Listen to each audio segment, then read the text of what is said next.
Je donne maintenant la parole à Alva Romanus Baptiste, ministre des Affaires étrangères, du commerce international et de l'aviation civile de Sainte-Lucie.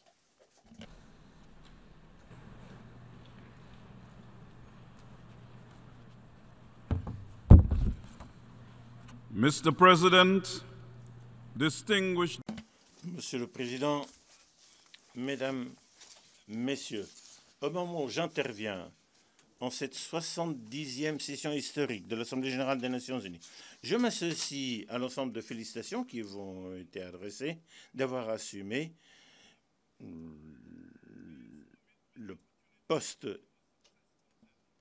élevé de président de l'Assemblée générale. Permettez-moi de saisir l'occasion pour vous souhaiter beaucoup de succès et je suis persuadé que vous le ferez après avoir été président du Parlement du Danemark. Monsieur le Président, voilà 70 ans que ce grand vaisseau de la paix s'est lancé à la suite de la destruction atomique de la Deuxième Guerre mondiale. À l'époque, les gens étaient persuadés que la poursuite de la paix était l'objectif fondamental. Pendant 70 ans, nous avons eu cette mission au milieu des guerres et des conflits et parfois, nous nous sommes posé des questions sur son efficacité. Pendant 70 ans, nous sommes venus ici à l'Assemblée générale pour faire part de nos intentions en étant déçus face à l'inaction ou aux décisions adverses. Au bout de 70 ans, Monsieur le Président, il est grand temps de faire concorder nos paroles avec nos actions. En soumettant notre organisation et nous-mêmes à de niveaux nouveaux d'examen critique, nous devons répondre à la question: est-ce que nous souhaitons assurer un monde de paix? Est-ce que nous pouvons continuer d'agir avec sagesse, avec humilité et avec amour pour l'humanité? Nous devons également nous concentrer sur ce que nous avons réalisé et les travaux que nous devons faire maintenant et à l'avenir. En nous lançant dans ce processus d'introspection et de réflexion, nous devons saisir l'occasion de redynamiser les Nations unies pour que les Nations unies continuent d'examiner et de régler les questions de plus en plus complexes de survie de l'humanité. Monsieur le Président, vous avez assumé vos fonctions à un moment décisif pour beaucoup de peuples du monde. Aujourd'hui, nombre de nos frères et sœurs au Moyen-Orient, en Irak, en Libye, en Syrie et ailleurs, voient leur vie transformée par des expériences troublantes, des tragédies personnelles et même de souffrances physiques et mentales. Il s'agit là d'une tragédie humaine sans précédent, quasiment, Monsieur le Président, et les peuples de Sainte-Lucie et d'autres petits pays ont de la peine à croire le nombre de personnes qui fuient leur pays précédemment prospère. Soudain, les dirigeants et les peuples des pays européens vers lesquels ces migrants s'avancent se trouvent apparemment surpris et préoccupés à la recherche de la bonne façon de réagir à cette crise humanitaire. Nous pouvons comprendre le dilemme des pays qui les reçoivent, qui doivent parvenir à un équilibre entre leurs intérêts nationaux et ceux de leurs responsabilités mondiales.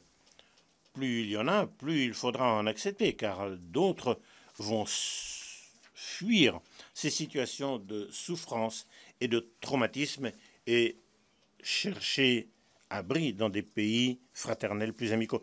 Monsieur le Président, nous notons que cette vague de migration énorme est vers l'Europe, dont certains pays sont frontaliers ou sont proches de la zone du Moyen-Orient. Même si nous sommes géographiquement éloignés du centre de la crise, les énormes souffrances sont proches de notre cœur des Caraïbes. Et même en voyant la responsabilité inévitable de l'Europe face à cette tragédie, nous reconnaissons la longue histoire d'interaction entre l'Europe et le Moyen-Orient. Nous souhaitons encourager tous qu'il faut faire plus. Les petites nations plus pauvres ont démontré leur humanité, leur générosité à chaque fois que leur assistance était requise. Ici, même aux Caraïbes, nous offrons l'exemple de Cuba, qui, tout en ayant à souffrir sous l'embargo, sous le blocus économique des États-Unis depuis 50 ans, a pu fournir des bourses à des milliers d'administrateurs des Caraïbes et de l'Amérique latine tous les ans. En outre, l'appui cubain dans la lutte contre différentes épidémies dans le monde, y compris la récente crise de l'Ebola, ont été exemplaires et légendaires. Ainsi, l'Europe, malgré l'ampleur du défi en tant que groupe de pays puissants, peut répondre de façon efficace dans le cadre d'un ensemble intégré et pourrait être inspirée par l'exemple de Cuba. Monsieur le Président, en tant que communauté mondiale, nos intérêts ne peuvent être limités au seul scénario de conflits et de guerres. C'est dans ce contexte, Monsieur le Président, que Sainte-Lucie félicite et le gouvernement des États-Unis et le gouvernement de l'Iran d'avoir réussi à dégager une solution diplomatique pour gérer la menace nucléaire dans la région dans les 15 années à venir. Cela est certainement conforme à la mission de maintien de la paix des Nations Unies. Ces démarches vont non seulement mener à une réduction réelle des tensions, mais également préparer l'Occident et le Moyen-Orient à élaborer une stratégie rationnelle et convaincante qui permettrait de s'attaquer aux causes profondes du conflit dans cette région en rétablissant ainsi et la paix et la tranquillité dans cette partie-là du monde. À cet égard, mon pays, Sainte-Lucie, demande qu'une démarche semblable soit adoptée à l'égard du conflit israélo-palestinien, qui permettrait d'aboutir à une vraie solution. En cette 70e année, nous devons réaffirmer la primauté du droit international et de la diplomatie. La résolution 181 des Nations Unies du 29 novembre 1947 prévoyait la création de l'État d'Israël et de l'État de Palestine. Mon pays, Sainte-Lucie, réitère l'appel lancé pour la reconnaissance de l'État de Palestine pour être membre de plein droit de l'Organisation des Nations Unies. Monsieur le Président, les conflits, les guerres provoquent souvent des déplacements de personnes physiquement, socialement, économiquement. Néanmoins, Monsieur le Président, Sainte-Lucie et d'autres petits États, nous nous attendons à ce que les événements d'aujourd'hui renforcent la notion que nous vivons maintenant dans un seul monde unique, où vos problèmes sont mes problèmes et mes problèmes sont les vôtres, et que l'on se préoccupera plus des problèmes réglés par le biais d'engagements diplomatiques réels que par le recours à la force. Monsieur le Président, des pays comme le mien sont tout à fait conscients que le problème des autres, ailleurs, très loin dans le monde, peuvent très facilement arriver jusqu'à nous. Nous sommes donc tout à fait conscients que lorsque nous n'en ressentons pas les effets directement, il y a une possibilité réelle que les conséquences puissent arriver jusqu'à nos rives et nos régions. Nous l'avons très souvent vu par le biais des prix en yo-yo du pétrole et des produits de pétrole. Nous l'avons vu par les troubles politiques et financiers dans des régions très éloignées de nous, mais qui ont une conséquence réelle sur nos propres plans de développement et de progrès économique. Le théâtre de la guerre est également présent dans notre région, Monsieur le Président. D'un point de vue économique, de petits États comme Sainte-Lucie sont littéralement terrorisés par les attaques constantes des riches et des puissants contre tout progrès économique de la part des pauvres, de ce sans-pouvoir qui remet constamment en question notre avenir. Comment est-ce que l'on peut être stable et sûr si nos vulnérabilités en tant que petit État insulaire en développement ne sont pas prises en considération? Comment est-ce que notre guerre sur la pauvreté va réussir et peut être soutenue si, à chaque moment, c'est sapé par des impositions régressives de politique de la part de la communauté internationale, que ce soit sous la forme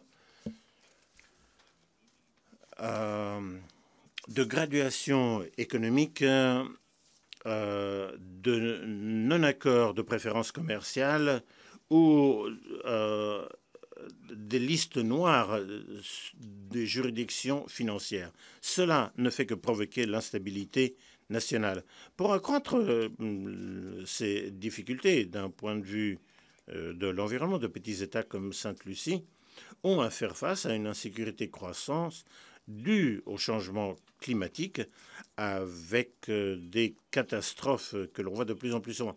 Nous sommes tout à fait, je crois, tous conscients maintenant de la catastrophe qui s'est abattue sous Dominique, sous la forme de la tempête tropicale Erika, qui a provoqué des dégâts équivalent à pratiquement 100% de son produit national brut. Et au moment où je vous parle, Joaquin continue sa destruction sur les Bahamas. Ces deux exemples récents, à quelques semaines seulement, témoignent de la férocité des menaces auxquelles nous devons faire face. En plus, les petits États insulaires en développement comme le mien, nous nous retrouvons bloqués dans une situation où l'érosion des préférences commerciales, la chute des investissements étrangers directs de l'aide publique au développement nous ont amenés à emprunter de plus en plus pour faire face à nos obligations sociales et économiques actuelles, aboutissant à un grand degré de dette par rapport au PNB. Monsieur le Président, à cela, il faut ajouter les coûts de sécurité accrus de réagir aux conséquences négatives du commerce illicite des armes légères et des stupéfiants illégaux, ainsi que les coûts de reconstruction à la suite des catastrophes naturelles. Monsieur le Président, le nouveau partenariat mondial pour le développement économique et social fournit une plateforme à partir de laquelle protéger la sécurité humaine sous tous ses aspects. Nous appuyons pleinement le travail constant de la communauté internationale pour nous attaquer aux causes d'insécurité mondiale et régionale.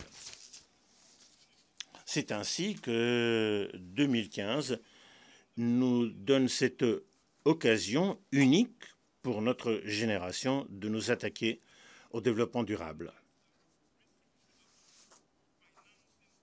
On a un ensemble d'accords sur la réduction des risques de catastrophes, le financement pour le développement, le programme de développement de 2015 et le nouvel accord sur le changement climatique qui n'a pas encore été achevé sont là pour nous faire entrer dans la nouvelle ère de développement pour tous. L'adoption des 17 objectifs de développement durable montre que nous avons bien avancé pour la compréhension des profonds défis que représentent tous ces problèmes pour les pays en développement. Toutefois, Monsieur le Président, la sécurité économique, sociale et environnementale de petits États insulaires comme le mien dépend de la pleine mise en œuvre de ces accords. De petits pays comme Sainte-Lucie ne peuvent plus faire face à ces insécurités venant d'ailleurs. Nous demandons qu'il y ait une harmonie régionale et internationale qui dépend d'ailleurs de liens très éloignés de nous. Il y a donc une préoccupation réelle que les petits États, ayant des moyens de pression matérielle ou diplomatique limités, n'ont pas accès à des accords qui leur permettraient de demander de l'appui à l'extérieur pour réduire la sécurité environnementale. Les grands pays de la planète, en fait les membres du Conseil de sécurité, pourraient très certainement entendre ce discours sur l'insécurité. Mais ce que les petits pays ont toujours su, et les grandes puissances commencent à reconnaître maintenant, est que des événements nuisibles dans certaines parties de la planète ont la possibilité de nous entraîner tous en tant que membres du système mondial intégré d'aujourd'hui. Monsieur le Président, Sainte-Lucie maintient sa position que l'expansion du nombre de catégories de membres permanents et non permanents du Conseil de sécurité est essentielle pour mieux refléter les réalités du monde actuel et parvenir à un Conseil de sécurité plus représentatif, plus transparent et surtout plus pertinent. Nous nous félicitons de ce qui a été réalisé au cours de la dernière année en avançons sur la base de négociations de textes et nous nous attendons à la réalisation de ce processus. Monsieur le Président, dans mon pays, Sainte-Lucie, dans d'autres pays membres de cet hémisphère sud, il y a un grand sens de soulagement. Nous nous félicitons de la réconciliation diplomatique entre les États-Unis et la République de Cuba. Mr. President, the government of St. Lucia. Monsieur le Président, le gouvernement de Sainte-Lucie pense que cette initiative ouvre la voie à une réconciliation complète des relations dans l'hémisphère. Cela élimine des entraves inutiles à nos efforts, à la coopération régionale et hémisphérique. Cela consolide ce qui est nécessaire pour poursuivre des voies viables d'intégration économique régionale et cela permet à des petits pays comme Sainte-Lucie d'utiliser l'échelle de la plateforme régionale pour entreprendre des plans et des processus qui peuvent être mutuellement bénéfiques dans la région des Caraïbes et dans l'hémisphère dans son ensemble.